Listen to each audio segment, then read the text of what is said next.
up here, and then they start thinking about dropping that head down. So you can see she's finding a lot of comfort, relaxation. Hey guys, Ryan Rose here with another Habits of a Horseman video. Today I'm going to be talking about teaching your horse to put their head down while on a circle. You'll notice it's super cold. You can see my breath. It's really cold up here in Wisconsin today. I think it's like 5 degrees outside, or maybe -5. But we're powering through, going to exercise this horse anyways. It's interesting, when I went and caught her, she was sleeping, laying in the snow, sleeping. I have my horses blanketed this time of year, but it's amazing how tough they are, and they don't seem to be bothered. We're the wimps that are cold this time of year. But anyways, there's a couple things I would suggest you do before you get into putting their head down on the circle. So I'm a big believer in the more ways you find to do any one thing, the better that one thing can get. So today we're going to be talking about that one thing being putting their head down.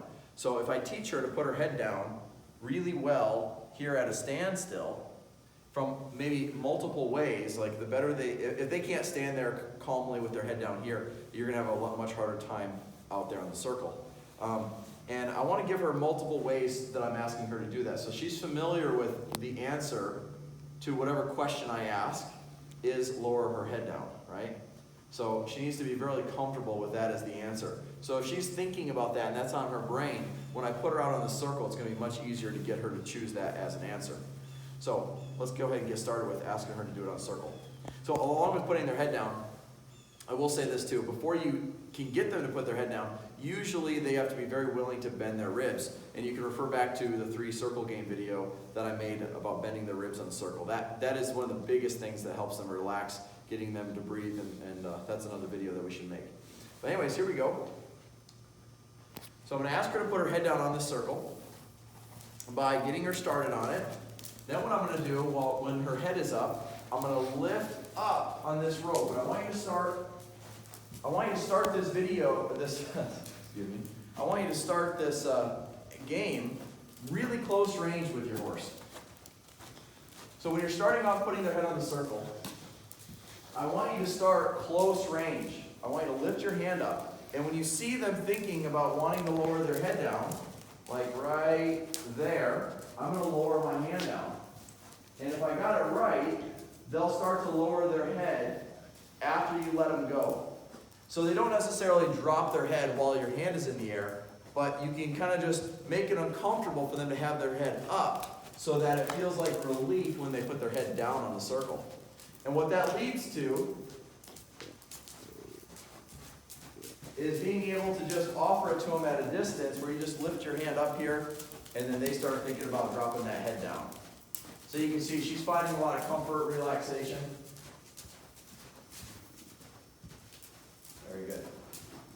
So let me talk to you about the benefits of this. So when a horse can put their head down on the circle, they're getting a nice stretch over their top line. They're needing to engage their core, and they can even start to lengthen their body, their stride in their hindquarters. Okay, that is the physical benefits. Emotionally, there's a lot of benefits of them relaxing and being calm enough to be able to put their head down. So there's a lot of benefits for being able to do this with your horse.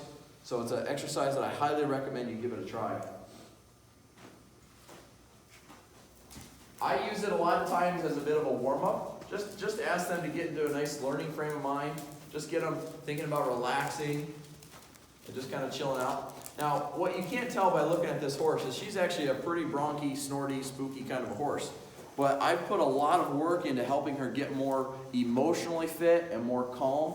And she would honestly be quite a handful for a lot of people. And I've never used exercise. I've never tried tiring her out to get her to relax. I've used psychology and understanding and getting her to find relief being calm. Teaching her how to deal with those emotions that come up. And this is one of the best ways that you can do that. So give it a try. Lift your hand in the air. Make it uncomfortable for them to have their head up. When they think about lowering that head down, lower your hand down. And I think you're going to find a lot of success. If you want to see more content on these videos and strategies to use psychology to help your horse become a better partner, check out the Horseman's University. That's a great place to have a huge video library of myself and other clinicians and trainers sharing videos, so you don't just have the benefit of my ideas, you have the benefit of other great horsemen's ideas. And it's a great website. Right now, we've just launched it, and so there's some special discounts and savings if you get into it right now. So go ahead and check that out. I'll drop a link below in the video. I'm sorry, in the description below. So make sure you check out Horseman's University. Thanks for watching, and we'll see you guys next time.